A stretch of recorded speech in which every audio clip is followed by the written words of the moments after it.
to do an introduction, and hopefully a few more people will Yeah, join as sure. well. I blather on here. So welcome everyone, and thank you for attending. My name is Christine Hebert, and I am the president of the Frontenac Heritage Foundation. On behalf of our board, we welcome you to this event, part of our regular Heritage Conservation Speaker and Tour series. The foundation acknowledges that we are on the traditional homeland of the Anishinaabe, Haudenosaunee, and Huron-Wendat, and we thank these nations for their care and stewardship over this shared land. We are very pleased tonight to have Chris Wiebe from the National Trust speak to our group. I will explain first how the meeting will operate, and then I will introduce Chris. Our administrative assistant, Diane Newton-Reed, is our Zoom host. First, you should be aware that the event is being recorded. Diane is going to mute everyone on the call so that we do not interrupt Chris while he gives his presentation. You can have your video camera on or off, and you should still see the slides of the presentation. We would like to hold all questions to the end. If you would like to ask a question or make a comment, go to the bottom of your screen and you will go to reactions. If you click on that, you will see a number of emoticons as well as a raise hand function. In order to ask your question, you will need to unmute yourself on the lower left of your screen. Ask your question, and we ask that you mute yourself again. A bit of information about Chris. Chris is the manager, Heritage Policy and National Conference, National Trust for Canada. Since joining the National Trust for Canada in 2006, Chris Wiebe has been the organizer of the annual National Trust Conference with the Indigenous Heritage Circle and Canadian Association of Heritage Professionals, and has helped it become Canada's leading forum for professionals, practitioners, advocates, and volunteers working to save and revitalize heritage places. In addition, he assists with the National Trust government relations, advocacy work, and development of positions on heritage policies, coordinates the National Roundtable on Heritage Education, and assists with the International Climate Heritage Network.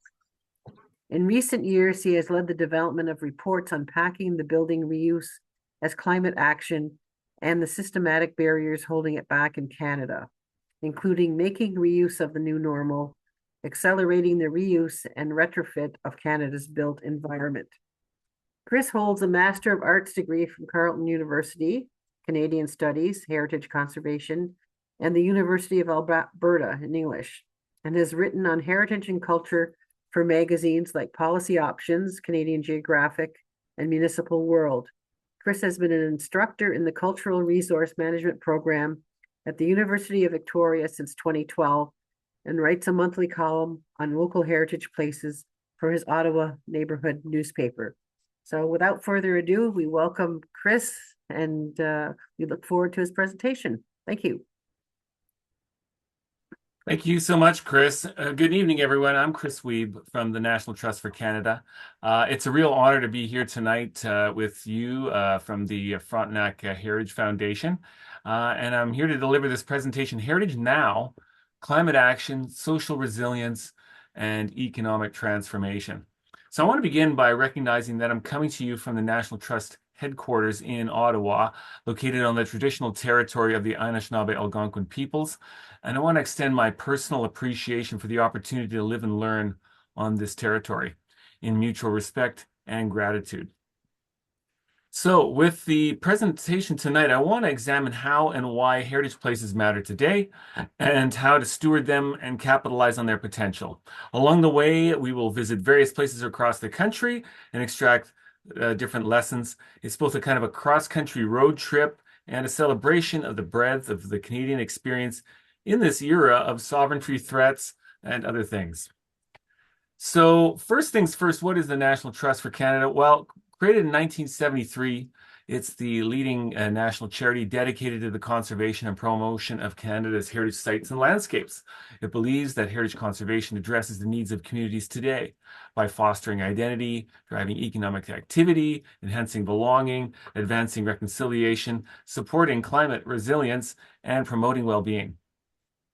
So as you can see, the Frontenac Heritage Foundation, if you look at the yellow circle there, grew out of the same kind of cultural ferment that gave birth to the Heritage Canada Foundation, the former name of the National Trust for Canada. In fact, I was amazed to discover that at the FHF's first annual meeting in April 1973, the guest speaker was none other than R.A.J. Phillips, the newly minted executive director of the Heritage Canada Foundation, created just 1 month before in March. He spoke on the role of the new National Trust in preserving and restoring buildings. What a wonderful connection, a little over 50 years ago today. So subsequently, the National Trust went on to do a lot of different things, and Carl was actually involved in some of these things too. Heritage property and area conservation program, where we purchased buildings and restored them and then passed them on to others, not unlike what Frontenac Heritage Foundation has done over the years. We worked on setting up heritage legislation across the country, running the Main Street program in the 80s, created an endangered places list. We have a national conference. The list goes on. And as you can see from this slide, the heritage sector is a complex space with many organizational actors and interests, and the National Trust does strive to be a connector and a national voice for this varied landscape of autonomous groups like you. So while we're going to be talking predominantly about heritage buildings this evening, it's important to remember that places come in all shapes, sizes, and ownership circumstances, from institutional buildings to places of faith, commercial buildings, and detached single homes. They also come in different forms. Thinking about, tangible heritage, buildings and landscapes, intangible heritage, like that Ukrainian sausage making icon in Mundare that's off to the left-hand side there. And there is the blending of the two in cultural landscapes, like Canada's Chinatowns or Indigenous cultural landscapes.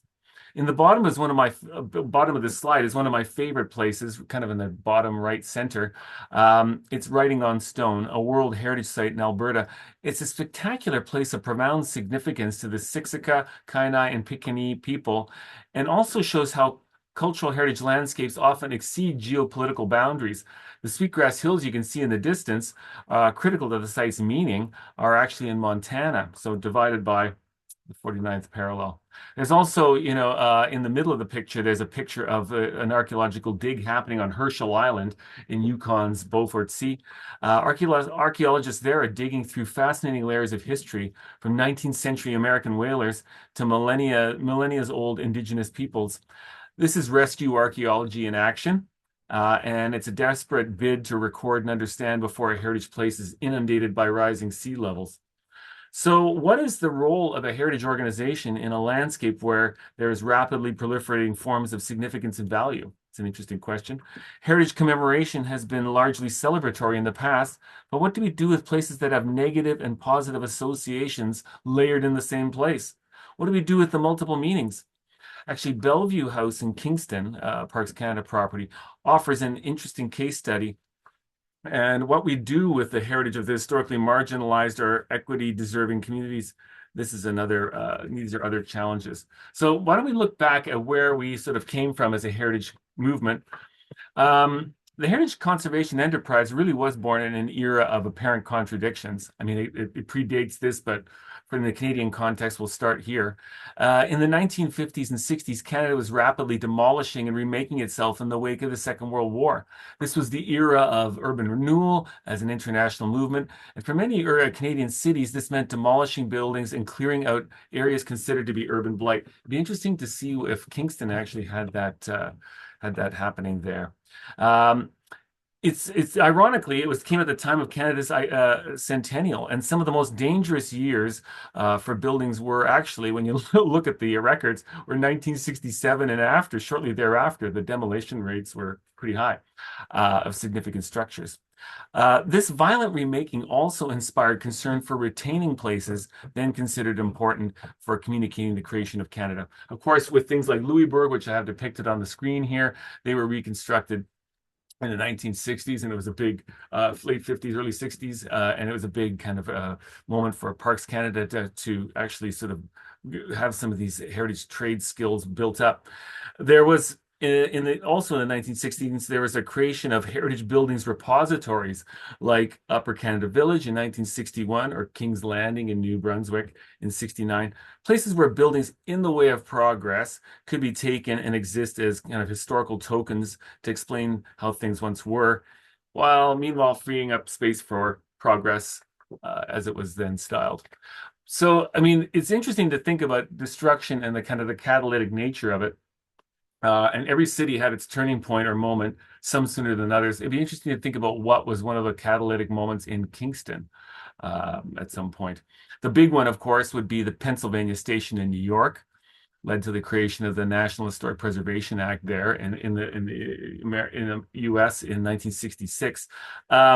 But there's also the Canadian examples, and of course the Van Horn Mansion in Montreal in the top right there in 1973. That was a big moment. There was the Allen Expressway in Toronto threatening to come to the Annex neighborhood, which was a catalytic moment for people like Jane Jacobs, etc. Winnipeg had threats to the Exchange District with freeways.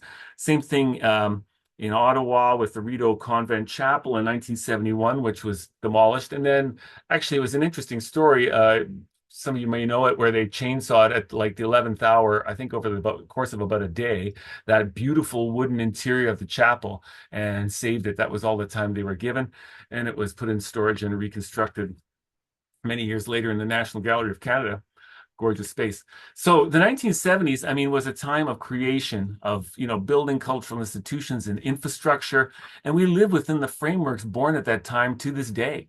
In Ontario, for instance, they have revisited the Ontario Heritage Act various times since 1975, but the bones created in this period persist to today. An interesting example of adaptive use of heritage policy. So what was the objective around creating these legislative frameworks? Well, collective recognition that there were massive changes underway in Canada, and that there needed to be systems in which to protect them. Another thing that's not recorded here that was very formative too, and I don't know if some of you have contact with it, but in the late 60s and in through the 70s, the Canadian Inventory of Historic Buildings was launched, and it was trying to establish the universe of potential heritage places by cataloging old buildings across the country.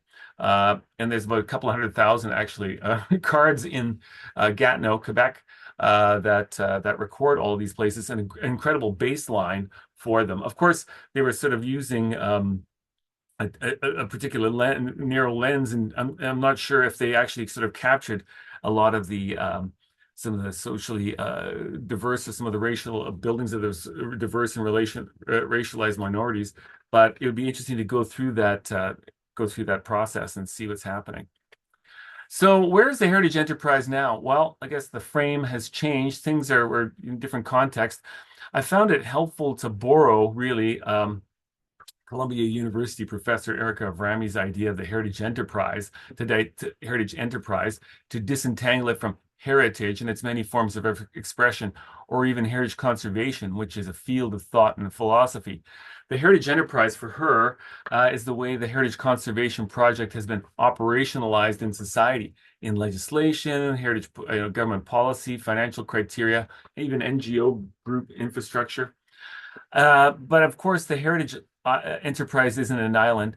It isn't, it's embedded and a part of what is happening in society. And right now, at this moment in history, there seems to be a perfect storm of intersecting and overlapping challenges, all of them urgent. If you think about, the cultural side of things, it's the shift away from architectural aesthetics, which really sort of dominated the conversation for so many years, has gone towards, representational justice, and really understanding the kind of the lenses, how the lens has been narrowed in terms of the cultural frame, in terms of what we consider heritage. There's also, like, on the social side, the need to address, the exclusion from many kind of heritage projects of historically marginalized groups from heritage inventories or some of the other forms of recognition. There's also the interaction between heritage conservation activity and gentrification, and that needs to be sorted out by heritage folks as well. But then there's also the whole kind of environmental imperatives around, the reuse of raw materials. I mean, Canada creates the second most garbage per capita of any country on earth. And it's also, if everyone lived the way we do in Canada, we would need, in terms of resource consumption, we'd need 4 Earths. So Canada has a lot of things to answer for and work on. Also, intensification. How do we grapple with that, that tension between that the heritage desire to retain historic neighborhoods and the need for infill? And of course, decarbonization, what have you. There's also in the economic side, the whole kind of housing question, and affordability has sort of taken over a lot of that conversation. It's interesting to look at House Europe, in what's happening in Europe about the pushback against the financialization of the housing market. And so there's a lot of pressures there. So anyway, challenging times for all of us. But I mean, one of the things that's really interesting to think about is, the that I think a lot in the heritage community have wanted to push towards was the need for, building reuse. And I think a lot of us are familiar with this whole kind of the way energy is expended in the creation of new structures. And it's interesting to look at the circle on the right, where it's talking about, showing how about 20 to 50% of a building's whole the emissions over the course of its life are embodied emissions in terms of like the materials and the kind of the maintenance of that building. So these are significant places that we've created, and we need to think more about, their creation and capitalizing on the carbon that's already been released into the atmosphere, as Lloyd Alter from Toronto often points to, that avoided carbon of not creating more. But it's interesting because like the like trying to figure out the return on investment of retrofits and time value of carbon is really quite fascinating too, and it offers an opportunity for the heritage folks. This is a chart from Goody Clancy, a U.S. architectural firm long been at the forefront of heritage preservation, historic preservation, and green thinking. Carl Elfonte used to work there. Anyway, it's interesting because you can see where you have that unrenovated building, that dotted green line, and the kind of the carbon usage there. In terms of the footprint of a building. A replacement building would, that it would take, 15 years for the payback to occur in terms of like the benefit of having built a new energy efficient building.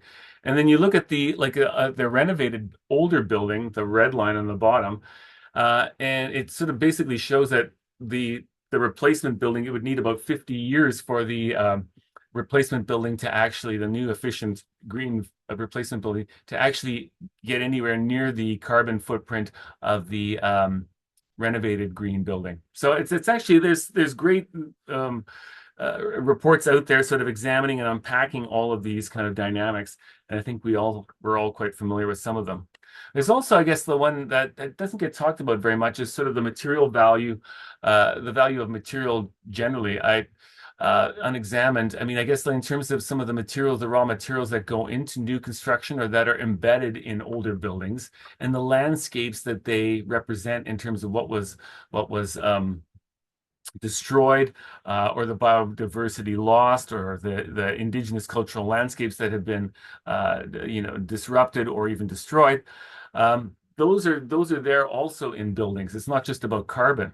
So I think that whole kind of conversation around where is the material coming from? And I think a lot of people in the deconstruction industry, when they're looking at older buildings, are speaking in these terms, in terms of talking about, what using those, like honoring the materials that have already been sort of taken away from habitats, etc. So that's another part of our conversation.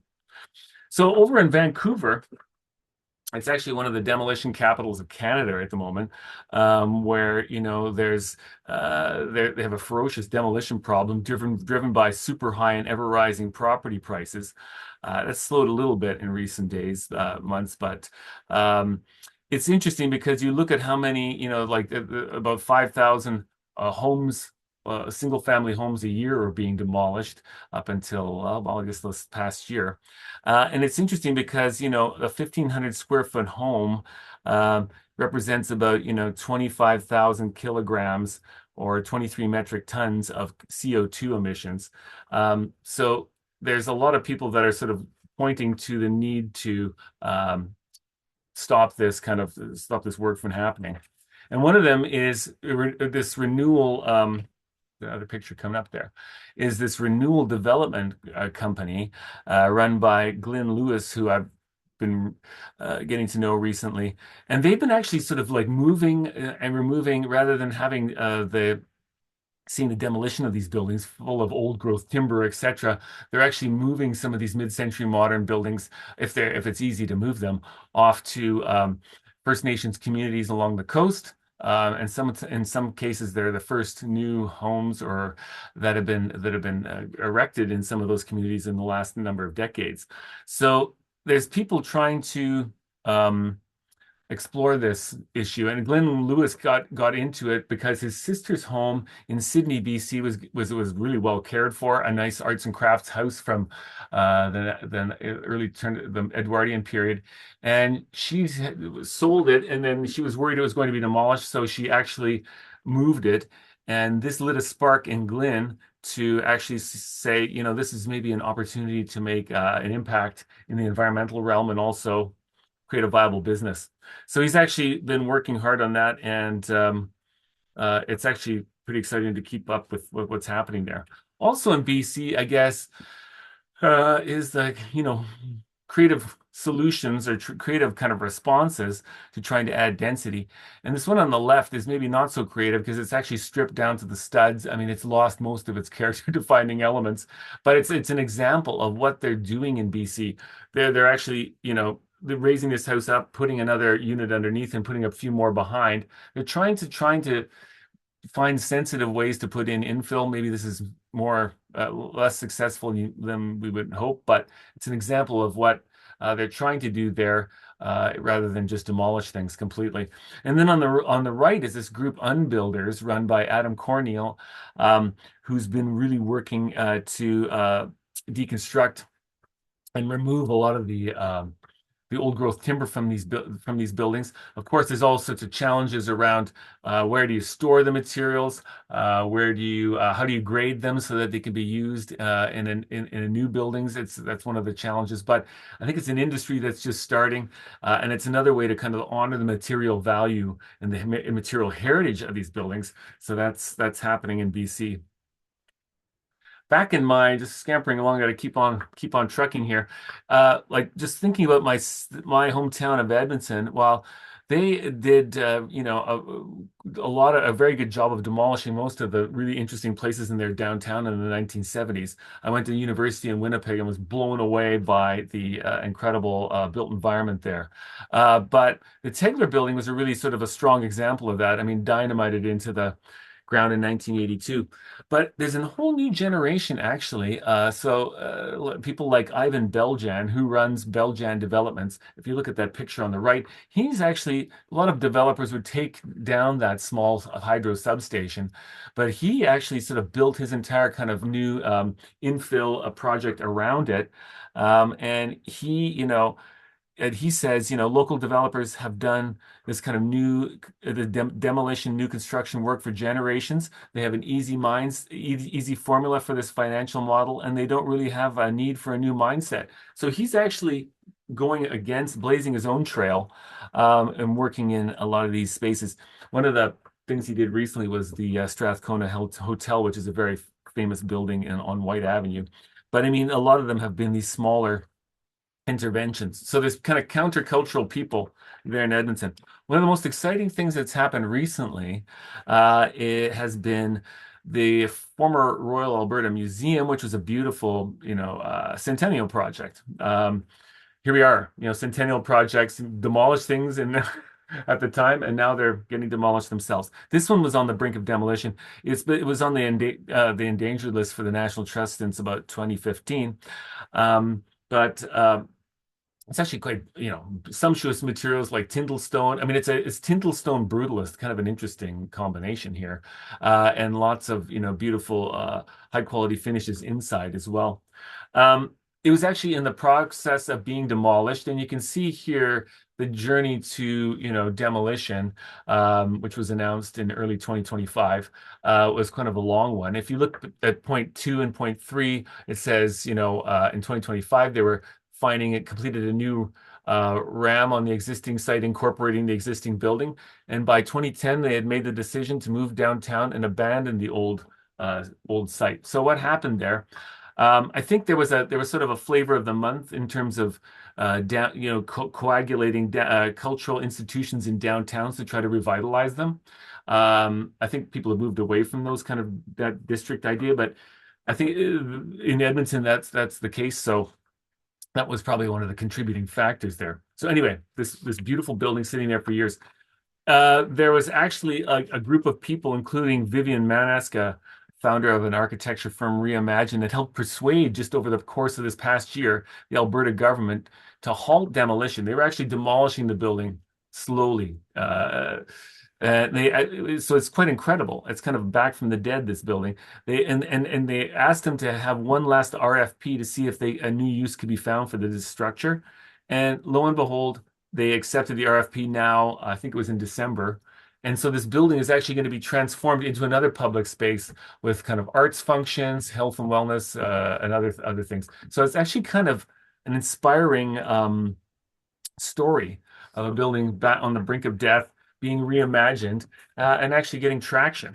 But one of the things they made the point they with the Alberta government, the arguments there were really about money. It wasn't about the cultural heritage significance of the building that won the day. They argued that reuse would save the government 50 million in demolition costs, save them, $1 million a year in operational costs from having it sitting there kind of idle. And it also take a massive liability off the books for the Alberta government. So they actually, they were smart about how they advocated for this building. They tried to solve a problem for the government. They didn't try to go to those usual arguments. So I think it's a lesson for many of us in the heritage sector about how to be creative with our own kind of advocacy arguments. Down the street, Highway 2 down to Calgary there, the Calgary Planetarium, it's another great story of, heritage. Like this place is a very quirky kind of brutalist building, again, a kind of a centennial project. How do you reuse a purpose-built planetarium like this, but actually a very, it's interesting because talking with the architects, they were inspired by the challenges, the limitations, the constraints that the building kind of presented, and it's now going to be a cultural and arts center, and it is really quite astonishing. So this whole idea that you can only, that working within those kind of constraints of older places and working with them to add new functions onto them is somehow less creative than building something from scratch is actually patently untrue, and a lot of people are talking in those directions. Winnipeg is actually a sort of an interesting case in itself, where slow growth kind of kept and a slow kind of economic blood pressure kept a lot of buildings intact there. Also, these sturdy buildings in the Exchange District in downtown Winnipeg took a lot of abuse and could survive neglect for many years, whereas, wood frame or some of the other places would have succumbed earlier. But one of the interesting things that was happening there recently was this James Street pumping station on the right, which was abandoned it was slated for demolition in 2016. I think it was even abandoned maybe in 2005. So it was sitting there for almost 20 years. There have been 17, count them, failed attempts to revive it. And then a local architecture firm came along with a kind of a last Hail Mary concept design of putting on top these massive gantry cranes which would move things back and forth in that space to keep the material, the kind of the industrial works intact below, but build an office space above and find a commercially viable use for the building. So it's another example of a place coming, where creativity helped bring something back from certain death, and it's a very popular place to have office space now. The other thing that's also happening is, that's shifting now is Indigenous-led reuse and sites of conscience and these kind of things. And I'll just kind of quickly run through these real fast. But I mean, the Hudson's Bay building in Winnipeg, I just heard that they've started working on it now. But it's really an astonishing example where the Southern Manitoba Chiefs organizations have taken over this building, and they're going to make it into a housing and community and other purposes, educational space, this massive building in downtown Winnipeg, an entire city block. Um, but there's also smaller, fine-grained things that Indigenous groups are doing, First Nations groups, like the Reuben block in the bottom left corner, which was on the endangered places list. And it's now the Fisher River Cree First Nation actually purchased it in 2024 after it had sat there for, I don't know, 10 years after a fire. Um, and they're going to turn it into 13-unit residential building for community members and along with a community gathering space. So there's a whole new kind of like push from that world as well.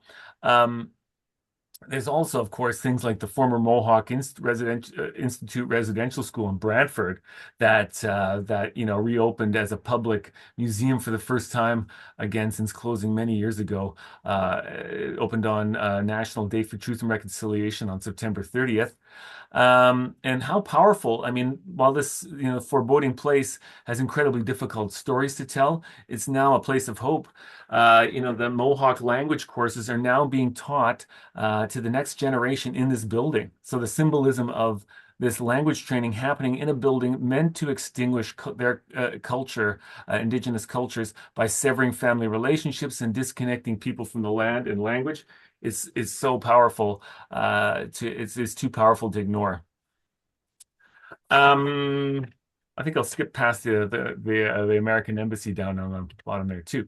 But I mean, the other thing that's also happening in Ontario, of course, we'll keep scampering along here, is the Ontario designations kind of changed from Bill 23, the More Housing Faster Act, which is spun as being essential to slash through red tape, and then rushed into law in November 2022. I think we all know about some of the impacts of that in terms of making designation harder, and changes to the register so that places cannot stay on them. One of the big, for very long, one of the things that was mentioned there was the intimation that heritage designations were out of control. And if you look at like the data, it totally runs counter to it. I mean, Toronto, if you just look quickly at it, had 2.4% of its properties really were designated or captured within HCDs. You look at a place like Tampa, Florida, or even Boise, Idaho, they come in much higher. So this whole idea that, and this is the land of free market economy. So I mean, it's quite interesting to see these things where they were operating. But when you're looking at the evidence, that heritage places do really pay off over time. And I mean, like the Aberdeen Pavilion here in Ottawa at Lansdowne Park in the center there, an 1899 exhibition building. It's actually, it's become the center of that entire district, and it's impossible to imagine without it. And it was actually on the brink of being demolished in 1994 when Julian Smith the architect came forward with a proposal to reuse it. And also there was heritage planners within the city government who were slowing down development permits and what have you for this building to make it possible. So, but now it's like the jewel. And at that point, it was like this expendable object. So it's interesting to see how these things operate over time and produce value. Elsewhere in Ottawa, they're dealing with different kinds of pressures in terms of infill. Here's a couple of different examples just to think about. The 2280 O'Connor over on the left there, they've sort of saved portions or substantial portions of the house, but the back ends are sort of have been there's infill behind them. Does this work well? It's interesting to be debated. A more perhaps sympathetic kind of approach was 187 James Street on the right, where it went from a dwelling with 3 units to 11 in a very kind of stealth manner. RMA architects did a really great job of sort of adding on and being, when you stand on the street, you can hardly, really tell that much has really changed there. Um, so I guess what's the lesson from Ottawa? I guess heritage districts don't stifle intensification and growth. They, shape it in ways that benefit all over the long term. And I heard this, just at the conference, the National Trust Conference in Halifax from Kevin Murphy, a developer there, who talked about the stability that Charlottetown's Heritage Conservation District provided for him as a business owner, and gave him confidence to invest in that area. One of the interesting things here is, I mean, like people like Donovan Ripkema from Place Economics, or David Listikin at Rutgers University in the US have done a lot of work around economic kind of modeling. In Canada, I found, Neil Lovett's uh, report recommending financial incentives for heritage conservation districts has a great kind of distillation of the dynamics around heritage development in Canada. And he had this great graph where it showed the dangerous tipping point of where upzoning and how it and the natural kind of decline in value of a building in terms of its depreciation, how the land value and the value of the property itself can make it very enticing to take the building down. The opportunity cost of creating a new building is very very high in that instance. So I think there's some interesting ways of exploring how that how those dynamics work, and thinking more pragmatically about heritage places in that kind of circumstance. Uh, I mean, the Americans are working with a totally different kind of incentives kind of framework, and this is something that we created I don't know, 2017 but so it could have changed a little bit. Um, but you can see, just like in terms of like the typical U.S. Municipality, in terms of the tax incentives and the grants and other things they're able to generate compared to what you can get in Peterborough, which is 5% of the cost of a $2 million project. It makes it very very, very difficult. And there's other, disincentives which we could talk about, but we don't have time here, around, building code, or around property tax assessments, and how, things like 401 Richmond Street, where Social Incubator Hub was almost, taken down by its property tax rises, taxed on the taxed on what could be built there than what was actually there, which almost kind of chased them out of their building. They came to an interesting situation there, difficult to getting finances, etc. So I think there's a number of different things going against historic places. I think we're going to scamper by this. I mean, heritage places. There's some great like analysis out of the U.S. around historic places and how they actually create more diverse and more kind of job-intensive spaces. This Older, Smaller, Better report from 2014, I still think about it. It was so crafty. It was using, like, maybe it was before Snowden and surveillance. People reacting against surveillance, but there was some cell phone data that they used in here, which was to understand where people were and how they gravitated to historic areas. That's quite fascinating to this day. The other person I was thinking in Montreal is Natalie Voiland, who's like the social entrepreneur who really has done incredible things. And now she's working with, in terms of like using her older buildings to have cultural groups and others in them and have social impact. And now she's getting, she's working with people like National Bank to create sort of interesting ESG loan instruments, which link together decarbonization of one of her buildings with social impact goals in terms of for the building as well. So I think she's a thinker. She's doing a PhD in real estate economics while she's working on her buildings. She comes from a social work background as well, and she's really quite interesting. So a person to watch and learn from. Montreal's Chinatown is another one that's quite fascinating as well, where it isn't about buildings, it's about cultural survival. And a fascinating mixture of buildings and practices that are inseparable there in Montreal. You can see how on the right, how it's shriveled down from its original boundaries. It was encroached upon by various government developments, and now that's down to that kind of golden area. Um, it's actually the latest kind of place is Wings Noodle House, which is, I think it just actually shut down operations just maybe about a week ago, 2 weeks ago, where they've been making noodles in there for 125 years. It is actually part of a network across the country making fortune cookies. You probably had their fortune cookies, but it's sort of like it's not really just about the building, but it's about like what was made in the building, the kind of the archives, also the kind of that kind of intangible function. So I guess like the one thing in Toronto, which was similar to this, was the China Lily soy sauce factory, which was deemed kind of aesthetically unremarkable and was demolished. But actually, it was 70 years it produced some of the most famous soy sauce in Canada and was incredibly important in other ways in terms of its intangible heritage. So, what do we do with the wings? Well, JA Foundation, JIA, is working on it. So hopefully, there's a good story at the end of that. The other thing here, and I just got a couple more slides to go, and then we'll get to some questions. Halifax, in terms of like how is the heritage lens morphing over time? Well, they've got wooden buildings in Halifax in the downtown, so they're easier to pick up and move around. And so it's interesting because the heritage community there has had to get its head around in terms of scales and in terms of moving buildings slightly, and whether that's acceptable or not. And actually, an interesting one on the top right is this 1029 Tower Road, where they took a house that was and shifted it 90 degrees to face the street so they could open up space for an infill development on the right. I think it's been paused, but I think it's still going to go ahead soon. The one on the left, I was just hearing at the conference in Toronto, in Halifax in October, how they shifted it forward I think there's a couple thousand bars of ivory soap.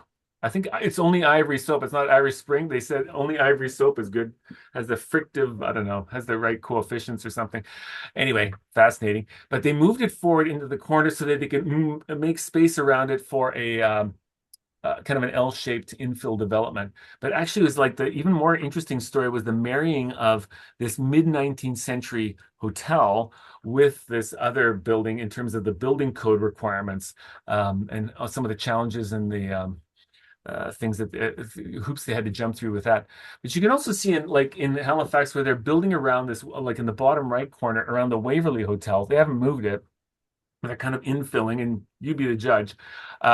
It's a fascinating hotel from, I think it's actually from 1866, and Oscar Wilde stayed there during his tour of North America, actually. So it has some interesting pedigree. But I think Halifax, maybe it's the building type. There's some interesting things to learn from there.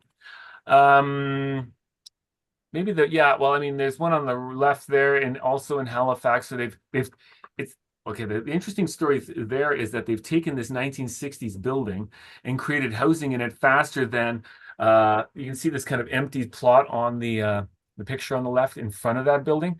That was actually the site of a federal building that was a few stories tall that was demolished in the hopes of building two new towers for residential towers. This is long ago. Those towers have still not been built, but this centennial building here, the centennial era building, was actually kind of converted into residential use in about 4 years. So I think it's this idea that older places hold up housing is patently false. You can get housing faster by reusing what's already there. And I think they said that this building is overbuilt. It's kind of unbelievable in terms of they would never use this grade of concrete or amount of concrete today. So it's actually incredibly robustly built. The other story is that on the right is from Église Sainte Marie near Digby. It's a church point between Digby and Yarmouth on the south shore of Nova Scotia, southwestern shore. This is kind of another back from the dead situation where this incredible historic wooden church, the largest in North America, has been saved from a certain demolition. The diocese put out a tender for the demolition, and there was a group that had been working on it for years, but a new group, younger group in their 30s, who were led by two professors from Université Sainte Anne, the only francophone university in Nova Scotia, right behind it there in the picture.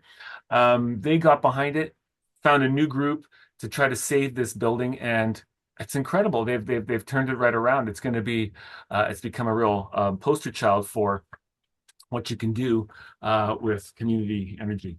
So, what's happening in the heritage world? Well, I guess this whole idea, I've always liked this quote from Rem Koolhaas, this very kind of groovy Danish architect who said, maybe we'll be the first to actually experience the moment that preservation is no longer a retroactive activity, but becomes a prospective activity.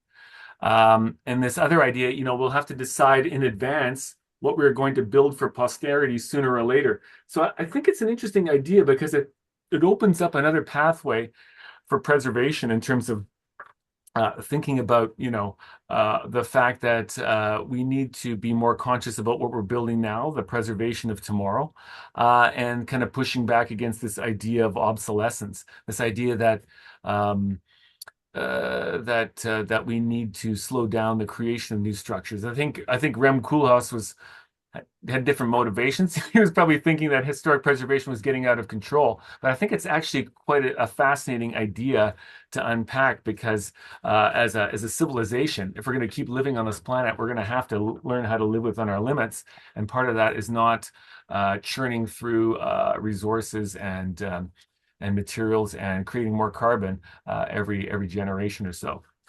So where is heritage now? Last couple slides here. Last slide, actually. I think like with all the storm clouds around it, it's easy to get discouraged. But I think we're at I would argue we're at an inflection point, a tipping point. And to my eyes, the misguided attempts by the Ontario government with Bill 23 to constrain heritage approaches will only actually make it stronger in the long run. These efforts are going to compel the heritage sector to sharpen its focus and propel policy tool innovation. I think things are happening. There's a new generation coming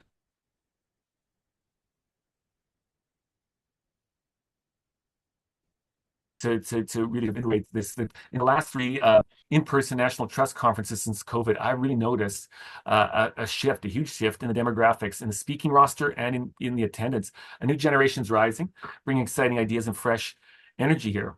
I also think, Indigenous cultural heritage with, the TRC and the 10th anniversary this year, the calls to colonize and operationalize Indigenous cultural heritage rights is rising. And there's been great work done in BC and interesting ways of kind of meshing Indigenous and non-Indigenous views of heritage and actually operationalizing those in policy and making it work. There's also a whole kind of, and I put those two books on the side there, a whole kind of work around heritage conservation's self-examination and understanding what it's doing and how it's doing it. I think there's more work going on in that area in the US, but I think it's coming to Canada too in terms of thinking about what we're doing and the impacts we're having. There's also, as I was saying, a new generation of developers coming up, and there was one that I'll leave you with this words from Frank Voisin from Kitchener-Waterloo, who said, heritage projects are about being light on your feet and paying attention to the details. With a greenfield construction, a developer does most of the work in the planning phase, whereas with a heritage project, you're doing it day to day, working through problems and solving things. So I think and he gets excited about that, and he finds. It's always cheaper for him to work with an existing building than to build something new. And it's easier for him too, in his estimation. So quick scamper, but thank you for inviting me to be a part of this today. And I wanted to make a shout out for you to consider joining over 500 of your heritage compadres from across Canada in Kitchener, Waterloo, Cambridge next fall at Canada's largest heritage conservation conference. We do it, of course, with the Indigenous Heritage Circle and the Canadian Association of Heritage Professionals. There's always a lot of rich and meaty learning opportunities, but there's also a lot of fun. Like mixers and parties and small group dinners at legacy restaurants that'll help plug you into the vibrant national heritage scene that I've been sort of scampering through in this presentation. And don't worry about finding your place there. Heritage conference participants come from every corner of the heritage universe, from site managers to municipal heritage committee participants to conservation architects and engineers, you name it, and academics and students. It really is a big tent heritage event and we'd love to see you there. So thank you very much, and looking forward to discussion with you. Okay, well, thank you. Thank you, Chris. That was an amazing presentation. There was a lot to think about.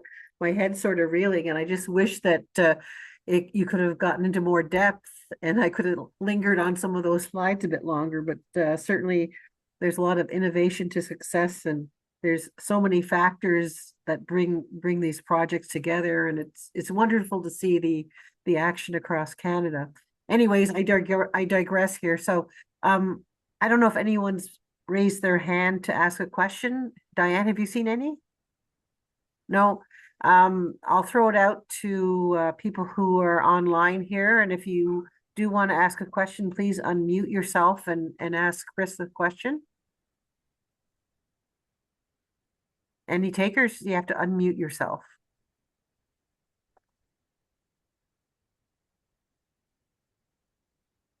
I would just say that's pretty interesting. Like maybe some people want to jump in too, but I mean, I think like in terms of, thinking about where does the heritage community, position itself when it comes to, moving buildings, relocating things, facade retention, as it's being practiced. I think there's a lot. It's an interesting time where there's lots to explore how these relate to the standards and guidelines. I think it's kind of an exciting time to be in the industry, because there's a lot at stake. There's a lot of pressure. There's a lot of attention on the entire kind of sector. So I think things were kind of quiet there for a few years, but I think they're getting even more interesting. And actually, one of the more challenging things that's come up now, as maybe you have or haven't heard, is the Canadian Register of Historic Places, that kind of benchmark kind of like website, which has brought together 13,500 historic places and the statements, SOSs from across the country. It's being taken down because the software is failing, and there's not enough. There's no money at the federal level to keep it going, and I guess the provinces. Anyway, so like I think some of the things that we created over the last 20 years, which we thought would be forever, are actually in jeopardy. So I think there's always new things to be pushing for. But thought I'd raise that to bring that to your attention. Yeah, Chris, a question on the October conference. Is there a theme for it or a focus? Not quite yet. We're just sort of bringing it together. I'm thinking, we're thinking something around, the idea of heritage systems and around the heritage ecosystems and the interconnectivity, because I think like that's what's really at stake here in some ways, and like the kind of the interdependency, I guess would be the word, of like people in the kind of like the need in the professional sector for people pushing in the advocacy sector, or that kind of more recognition space, and then the need for academic research to help propel new ideas forward and perspectives. We're working on it. Of course, I think things like housing are going to have to be in there, in terms of, I think we've talked a lot over the years about office conversions and big scale projects. Maybe it's because there's architects out there who like to talk about them. But I think we need to look at fine grained like neighborhoods, and how to make infill, how to get more density in neighborhoods, low scale kind of neighborhoods, in a sensitive way. That conversation, I don't know. I haven't seen too much of that, and it'd be good to collect some of those kind of insights from across Canada, where it has worked and where it hasn't worked. Yeah, we'd love to and see also, that. I guess We'd love to hear that. there's going to be in the whole thing around Black cultural heritage. There's a whole kind of movement to chronicle and bring together some of those perspectives and perspectives across the country. The Black Heritage Caucus has been meeting at the conference the last couple of years, and looking forward to having a really kind of a vibrant conversation around that in Kitchener-Waterloo too, where there is a large historical community too. Yeah, there's a couple comments, and the one is from Cynthia Beach. She said her video isn't working for some reason, but she enjoyed the presentation. And Shirley says it's great to hear that the new generation of advocates are coming along, as well as new developers. So if there's anyone who doesn't want to speak and simply make a comment, please go ahead. Um, I think the idea of more density in a sensitive way is something that certainly the Mm, city of Kingston is very interested in. We've mm, argued many times that you don't have to go up in the sky to provide density, and especially in our downtown, it's an issue. And we had George Baird do a mhm, presentation a number of years ago on the property that we were advocating against, and certainly working examples that have worked and with economic factors that promote it and show the benefit, I think would be something that would be really mhm, great to hear. mhm, And success stories across Canada are a real bonus because we're not just tied to Ontario or Kingston or Toronto. It'd be, I mean, mm. what happens across the country is certainly a learning tool for the rest of us. Yeah, no, Chris, I think Carl had his hand up. Oh, he did? Okay, good. Yeah. Yeah, thanks, Chris. That was good, and it harks back to the good work that was being done with the Heritage Main Street project, all those sorts of things. But on that matter, as the federal government and the provincial governments retreat from the heritage scene, what I'm seeing is much more action at the local level, and Mm, in many ways, that's always been the strength. um, Heritage conservation districts, even the formation of heritage legislation, it's all come from the bottom. So, yeah. yes, you can despair about ridiculous tax regimes and lack of incentives. But again, as you've noted, the smart developers realize for a bunch of reasons that small infill projects can be done better than perhaps new build. And they'll be a lot easier to uh, get approvals, particularly from community organizations, because going to the OLT, for example, is expensive. But going Mm, back to the mhm, Coolhouse comment, a lot of what I'm interested in is certainly cultural heritage landscape, the bigger picture, but also mm, in my teaching, um, I'm trying to instill in the students an understanding that the 20th century was a blip, and that we're trying to get out from under the ideology of modernism, both in planning, urban design, and of course, architecture. And in terms of mhm, architecture, one of the things that I think has been holding the heritage movement back and is thankfully now changing is a overemphasis on buildings, yeah. on fabric. And Mm, the more you get into associative value, the more you get into the broader context of landscape, the better you're going to get understanding of place rather than of an individual building. And you're going to broaden the conversation beyond people who have a particular interest in architectural history. And then the final mm, piece on architectural history, what I'm finding fascinating, particularly in the fields of neurobiology and environmental psych, if you're familiar with the work of Anne Sussman in the States, her book, mm, Cognitive Architecture, she's going along with a lot of other research that shows that traditional buildings, ones that essentially are um, biomimic, I have, mm, base, middle, top, are bilaterally symmetrical, have natural materials, are of a certain scale, like up to 4 stories. All of that kind of stuff is being shown as inherent in how humans across cultures and across time value place. And I see mm, a resurgence of traditional architecture, traditional urban design coming out of the research fields, but also even some of the most egregious developers say, wait a minute, the public can't be wrong. I'm going to design something that kind of looks like something mm, old. And it may not be built with traditional materials in a traditional way, but it's a start. And that whole movement, I think, is the future, where you're actually building future heritage. on an Mhm. understanding of local meanings and values, on an understanding of local place, and an understanding of longstanding modes of building, both buildings and places. Mhm. Mhm. No, I hear you, Carl, and it's interesting to hear that. I'll have to go find this Van Sisman their book to see what's happening. I think one of the things we're going to have to figure out too is what we're going to do with that modernist legacy. Do we take it apart? Do we take it down? I mean, what do we like all these buildings that we so enthusiastically created in the 50s and 60s and 70s? I mean, it's half of half of Edmonton, I'm thinking, for instance. I mean, or most of Ottawa, a good chunk of it. I think we're going to have to figure out how to deal with that and reverse engineer it and make it into something that's less addicted to fossil fuels in terms of keeping them running, but also not making the mistakes of the past in terms of the demolition. It's a conundrum because it'd be easier to take them out and do new things with them, do new old things. But anyway, it's something I we're gonna think have to adaptive face. reuse of them or mine them.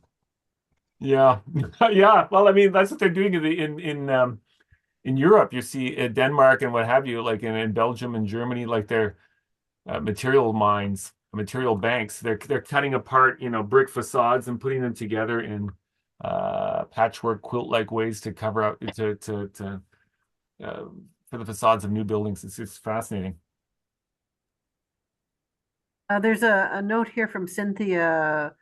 She says, thanks, Chris, for some great examples. We used a number of those examples looking at the Tech Center and the Arts Mm. Campus models. I note the work Mhm. by Natalie Volan.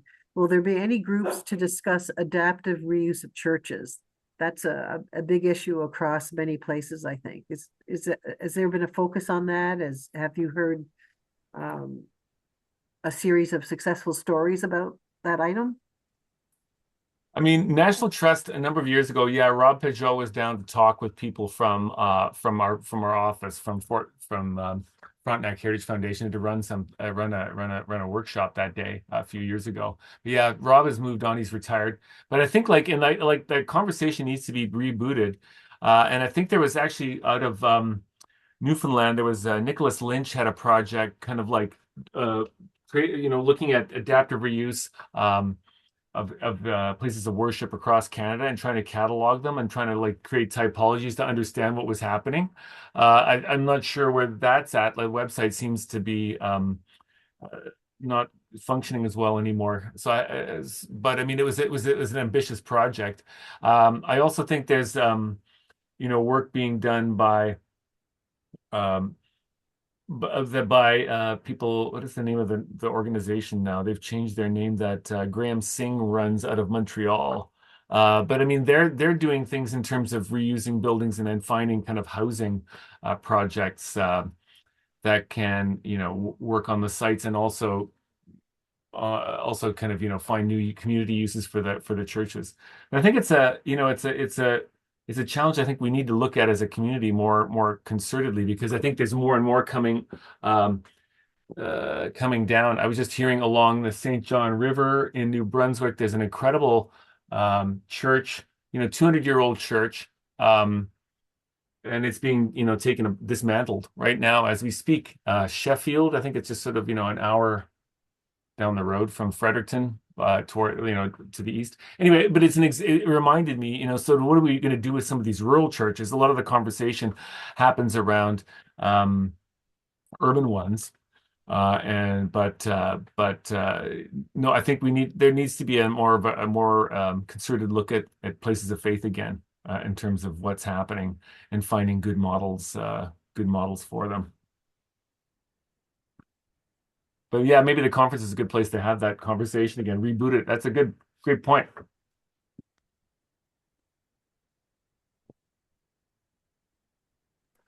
Unmute. Well, anyone else?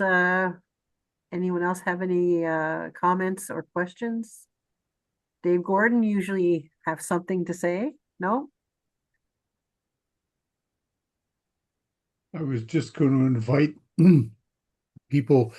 Chris earlier mentioned the role of urban renewal in Kingston. I was going to give a commercial for our talk on Wednesday at the Kingston Historical Society on the urban renewal, the very unusual urban renewal that took place in Rideau Heights in Kingston, um, where a whole bunch of the housing was conserved and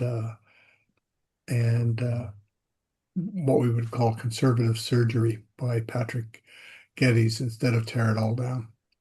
So Oh, this was that's an super area interesting. of a lot of tar paper shacks, a lot of houses, self-built houses in bad condition that were built on lots given away for free in an area that was unregulated part of Kingston Township before it was amalgamated.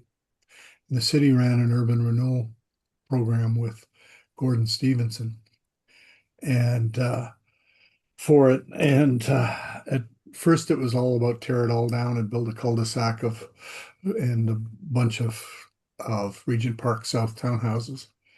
But it turned into how many houses in good condition can we conserve or even move a bit?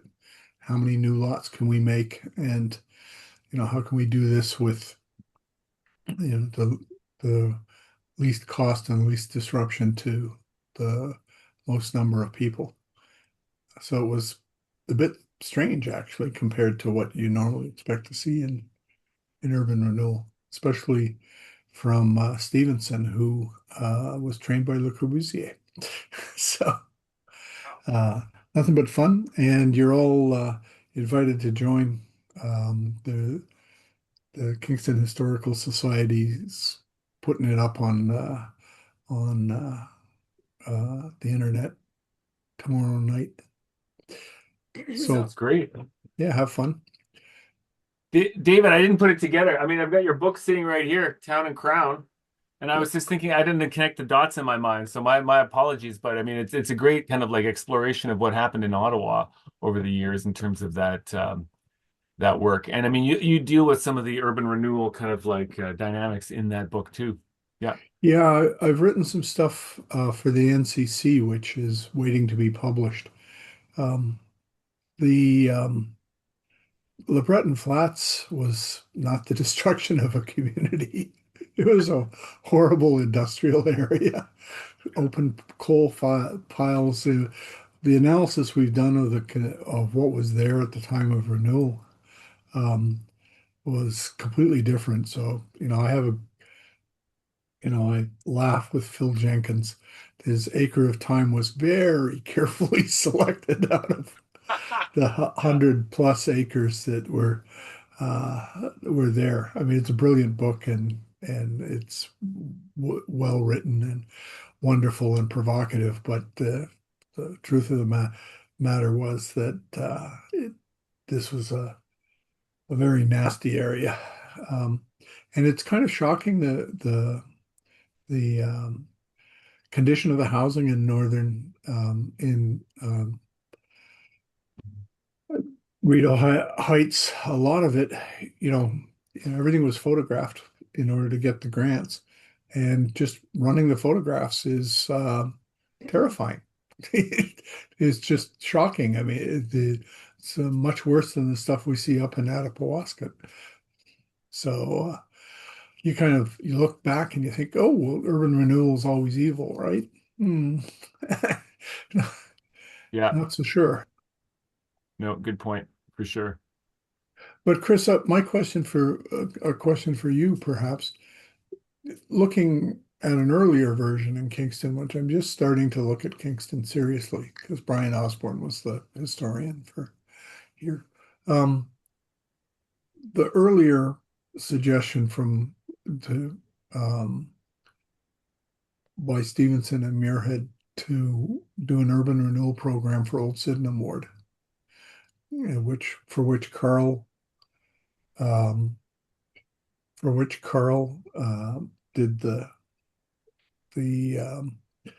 Heritage Conservation District study. They recommended tearing half the ward down, including my house. So that always made me really angry. But the miracle of it was that someone like Stevenson in 1958 would recommend leaving half of it up. They didn't even have a word for what he was proposing, which was there was a neighborhood of a certain character that had a lot of older buildings that were in reasonably good shape and they should be left. And only half the neighborhood should be destroyed.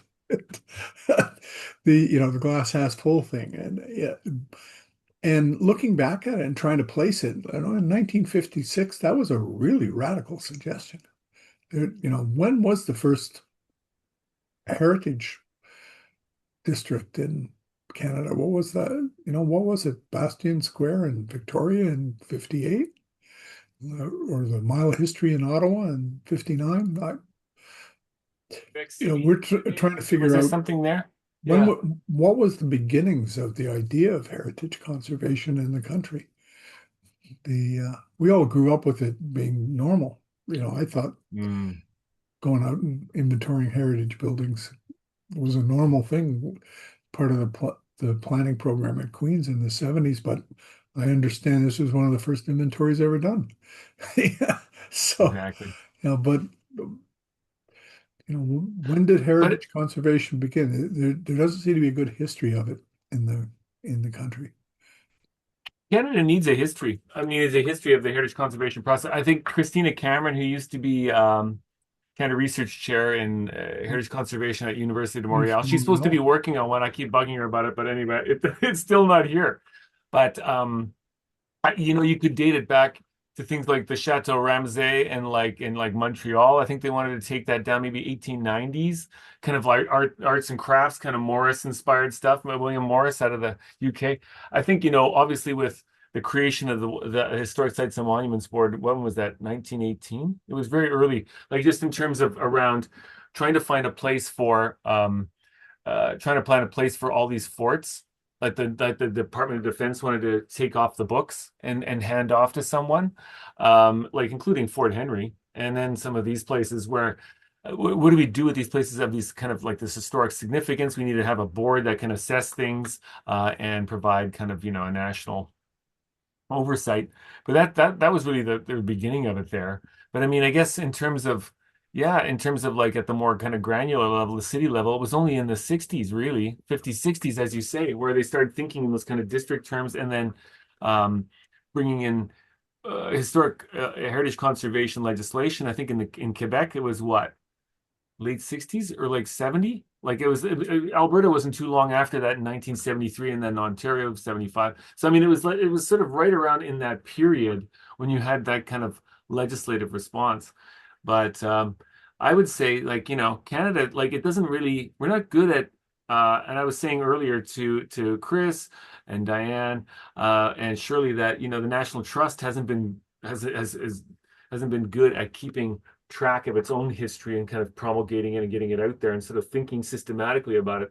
Canada, like, we need some of those kind of like foundational texts that kind of lay out this information. I mean, it's in different places, and I know where a lot of it is, but I mean, we need to take ourselves more seriously and really sort of try to crunch that, because I think you're probably right. It's probably Bastion Square, like in Victoria, as you say, or something like that. I mean, would be, and then places in Vancouver as well.